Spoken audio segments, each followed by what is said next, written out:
High friends, welcome to Vaishnav property. ನೋಡಿ, metalling ರೋಡ್ಗೆ attach ಆದಂಗೆ 1 ಎಕರೆ 30 ಗುಂಟೆ ಒಂದು ಅಗ್ರಿಕಲ್ಚರ್ ಲ್ಯಾಂಡ್ ಬಂದಿದೆ. ಇದು ನಿಮಗೆ ಮೈಸೂರಿಂದ 45 ಕಿಲೋಮೀಟರ್ ಆಗುತ್ತೆ ಮತ್ತು ನಂಜನಗೂಡಿಂದ 25 ಆಗುತ್ತೆ. ರೆಡ್ ಸಾಯಿಲ್ ಬರುತ್ತೆ, ಕೆಂಪು ಮಣ್ಣು. ಮತ್ತು 1 ಎಕರೆ 30 ಗುಂಟೆ ಸಿಂಗಲ್ ಆರ್ ಟಿ ಸಿ ಬರುತ್ತೆ. ಒಬ್ಬರೇ owner, single R T C ಮತ್ತು ಜನರಲ್ ಕ್ಯಾಟಗರಿ ಬರುತ್ತೆ. ಲಿಂಗಾಯಸ್ ಬರ್ತಾರೆ ಓನರು. ಮತ್ತು ತಾರ್ ರೋಡಿಂದ ನಿಮಗೆ ನಿಯರ್ ಬೈ ಏನು ತಾರ್ ರೋಡ್ ಇದೆ, ತಾರ್ ರೋಡಿಂದ ನಿಮಗೆ 500 ಮೀಟರ್ಸ್ ಆಗುತ್ತೆ ಅಷ್ಟೇ, 500 ಮೀಟ್ರ್ ಆಗುತ್ತೆ. ಅದು ಮೆಟ್ಲಿಂಗ್ ರೋಡೇ, ಜಮೀನಿಗೆ ಬರೋವರೆಗೂ ನಿಮಗೆ ನಕಾಶೆ ರೋಡು, ಗೌರ್ಮೆಂಟ್ ರಸ್ತೆ ಮತ್ತು ಮೆಟ್ಲಿಂಗ್ ರೋಡು ಒಂದು 20ರಿಂದ 25 ಅಡಿ ರೋಡ್ ಬರುತ್ತೆ. ಅಂದರೆ ಇದು ನಿಮಗೆ ಕಾರ್ನರ್ ಲ್ಯಾಂಡ್ ಬರುತ್ತೆ. ಈಸ್ಟ್ ಫೇಸಿಂಗ್ ಒಂದು ಬರುತ್ತೆ ಮತ್ತು ಸೌತ್ ಫೇಸಿಂಗ್ ಒಂದು ರೋಡ್ ಬರುತ್ತೆ. ಎರಡು ನಕಾಶೆ ರೋಡೇ. 1 ಎಕರೆ 30 ಗುಂಟೆ ಬರುತ್ತೆ. ಒಳ್ಳೆ ವಾಟರ್ ಬೆಲ್ಟ್ ಇರೋಂಥ ಏರಿಯಾ, ವಾಟರ್ ಸೋರ್ಸಿಂಗ್ ತುಂಬ ಚೆನ್ನಾಗಿದೆ ಏರಿಯಾದಲ್ಲಿ. ರೆಡ್ ಸಾಯಿಲ್ ಬರುತ್ತೆ.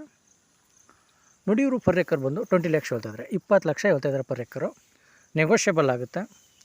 ಇಂಟ್ರೆಸ್ಟ್ ಇದ್ದರೆ ಕೆಳಗಡೆ ನಂಬರ್ ಕೊಟ್ಟಿರ್ತೀನಿ, ಕಾಲ್ ಮಾಡಿ. ವೈಷ್ಣವ್ ಪ್ರಾಪರ್ಟೀಸ್ ಕಡೆಯಿಂದ ಒಂದೊಳ್ಳೆ ಬೆಸ್ಟ್ ಪ್ರೈಸಲ್ಲಿ ಮಾಡಿಕೊಡೋಣ. ಲ್ಯಾಂಡ್ಗೆ ಒಂದು ಸಲ ವಿಸಿಟ್ ಮಾಡಿ, ತುಂಬ ಚೆನ್ನಾಗಿದೆ ಲ್ಯಾಂಡು. ವೀಡಿಯೋ ಇಷ್ಟ ಆದರೆ ಲೈಕ್ ಆ್ಯಂಡ್ ಸಬ್ಸ್ಕ್ರೈಬ್ ಮಾಡಿ. Okay, thank you friends.